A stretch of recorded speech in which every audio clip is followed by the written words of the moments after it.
Rat trapping and burning rubbish is a short-term solution to disease.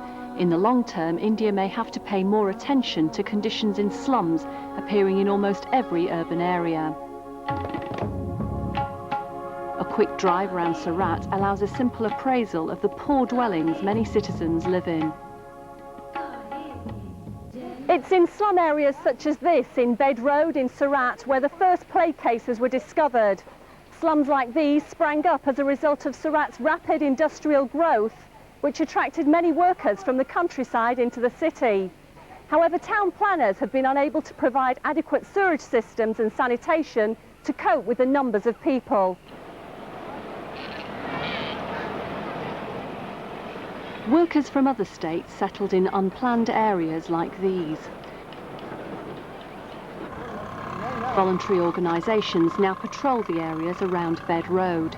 They hand out tetracycline, hoping to catch early instances of plague.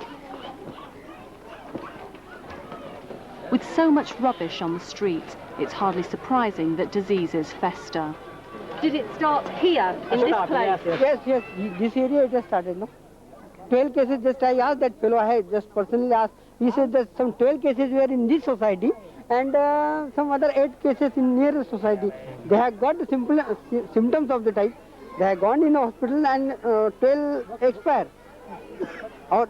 They don't know exactly what it was, but doctor has decided and that all pathological report has gone that it is plague. The Sarat authorities are mindful that even though the plague risk has declined, it could suddenly resurface. You may clean an area, but again dirt may come back. So we want to institutionalize this cleanliness, sanitation and hygiene as a part of our culture. So there has to be a short-term plan as well as a long-term plan. Short-term plan to mitigate the situation which is existing today, long-term plan to build this kind of sanitation and hygiene arrangement in the life of the city. This is the village of Sevani, around 35 kilometres outside Sarat. Just when the authorities thought the outbreak was over, 25 possible cases were found here. It's thought the bacteria was brought here by workers from Sarat, whose families live here. Can you ask this gentleman what he... This man's 10-year-old son was taken to the Sarat Civil Hospital after displaying plague-like symptoms. Yes. What was the child? He says, I'm afraid for my son, but he will return home in 5 days. He had swelling of the glands and fever. Conditions in this village are clean and tidy, a far cry from some of the slum areas of Sarat.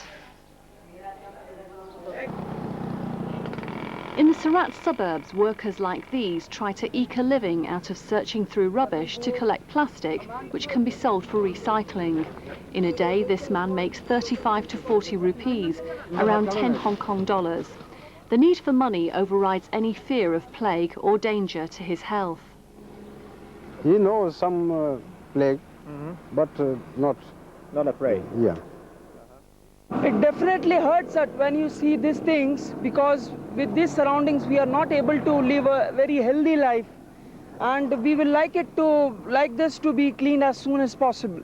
People are definitely worried. The best thing is we should make the local people more aware about the immediate surrounding cleanliness. Like personal hygienic is one, but you should make them aware that the nearby cleaning is also more adequate and important for them. The paradox is that Sarat is a rich city. It provides the largest share of India's $4 billion export earnings from gems and jewellery. Sarat is the world's biggest diamond cutting centre. Many workers have spent years honing their trade, but business has been badly affected by the plague. 30 to 40% of the city's workers ran away when plague was first reported. Many went back to their families living in other states. When plague broke out, they preferred to escape to their families' homes. Sarat's fluctuating population has a habit of fleeing. In 1992, around 300,000 fled the Muslim-Hindu conflicts in the city.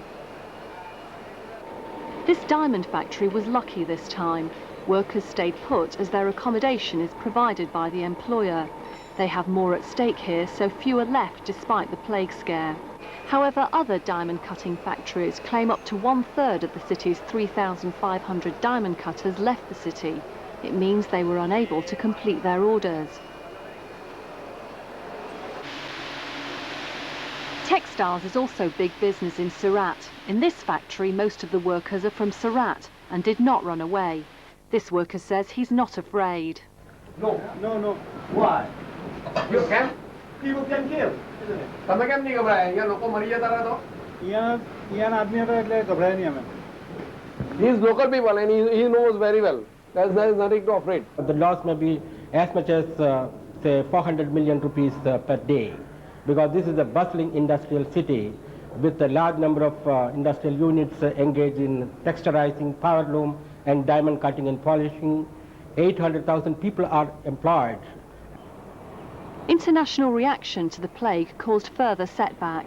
Several countries around the Persian Gulf and South Asia cancelled all air connections with India. They also barred ships arriving from Indian ports.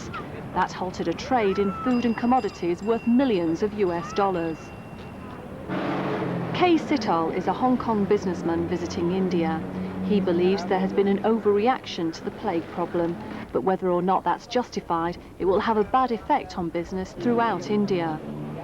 Last 3 years, India has been trying to have open door policy and push towards the exports.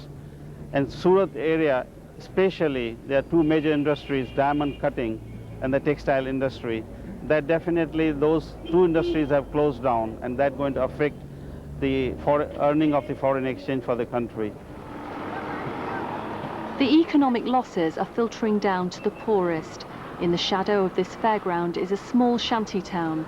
People live in cramped conditions and make the best of what they have. The plague has hit hard here. The authorities have stopped hawkers from selling food at roadside stands to stop the spread of germs and disease, but it's destroyed the livelihoods of many people here. This man makes a living from selling hot food. He says he hasn't earned anything for 20 days since the plague broke out.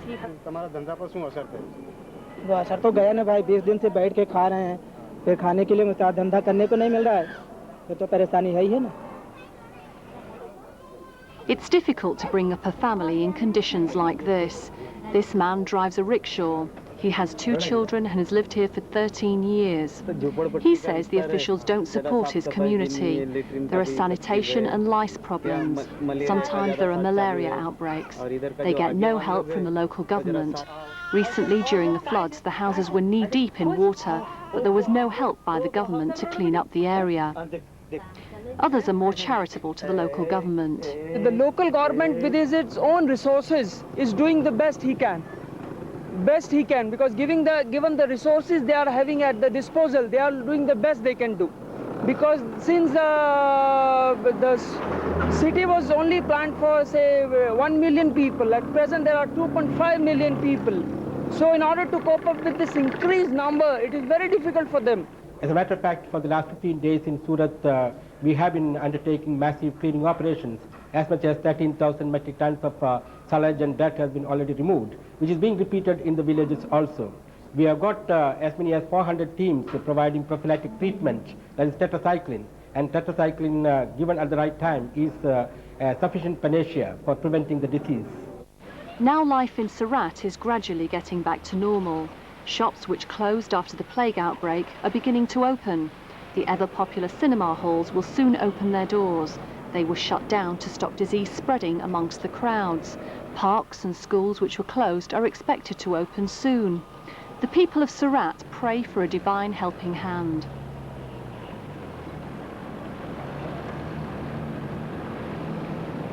But the travel industry will feel the longer-term effect. Tour operators have reported thousands of cancellations. They predict about $20 million of lost business for October, the start of the major tourist season.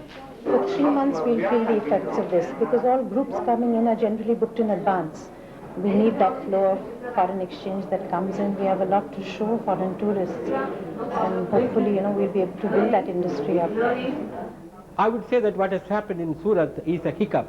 We are aware of what has happened and we are taking remedial measures We are mitigating the situation, and we are sure that in the long run we will be able to overcome this situation and project a better image of the country. In fact, what has happened is unfortunate, we do realize, but that is no reason for maligning or condemning the status of the country.